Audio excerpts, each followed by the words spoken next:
आपसे रेलवे ने ticket cancel करने पर जो रिफंड दिया जाता था अब उसे वो बंद कर दिया है। नमस्कार दोस्तों, तो आप सभी का स्वागत है हमारे यूट्यूब चैनल पांडे ट्यूटोरियल में। तो आज हम ये समझेंगे कि रेलवे के नए कौन से नियम आए हैं जिसमें उन्होंने कैंसिलेशन के ऊपर कुछ अपडेशन की है। तो चलो उसे समझते हैं।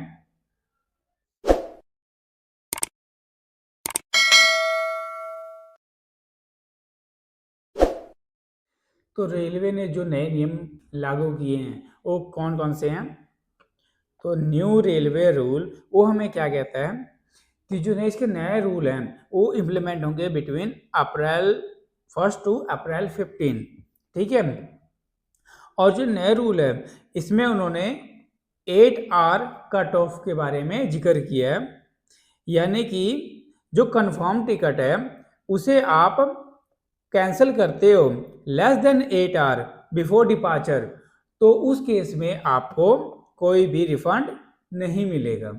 तो रिफंड कब दिया जाएगा? तो जो उन्होंने टाइम बताया है कि रिफंड कब कब मिलेगा वो क्या क्या है कि अगर आप पोस्ट डिपार्चर के टाइम या 8 घंटे से कम टाइम के बीच में अगर आप कैंसिल करते हो अपनी कंफर्म टिकट को, तो उस केस में आपको कोई भी रिफंड नहीं मिलेगा। और अगर वही आप 24 से 8 घंटे के बीच में कैंसिल करते हो तो उस केस में आपको 50% आपको रिटर्न मिलेगा और 50% आपको पेनल्टी लगेगी। ठीक है। और वहीं जब आप उसे 72 घंटे से 24 घंटे के बीच में कैंसिल करते हो तो उस केस में आपको 25% पेनल्टी लगेगी और 75% आपको रिटर्न मिलेगा। और अगर उसे आप 72 घंटे से पहले कैंसिल कर रहे हो तो उस केस में आपको मैक्सिमम रिटर्न मिलने के चांस हैं। ठीक है।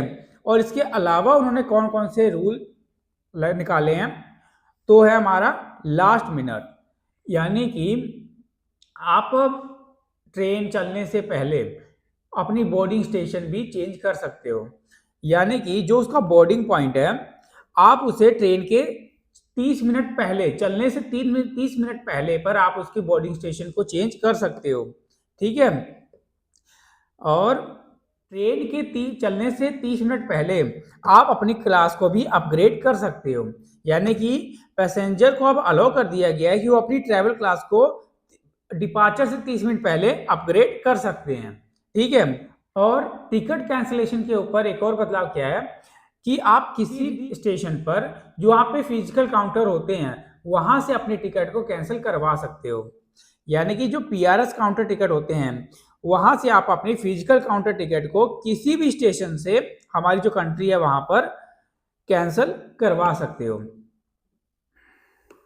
और पहले जब हमें ई टिकट के लिए कैंसिलेशन करना होता था या कोई रीजन देना होता तो हमें टीडीआर फाइल करना पड़ता था। अब इस चीज को रेलवे ने रिमूव कर दिया है, अब आपको टीडीआर फाइल करने की जरूरत नहीं है।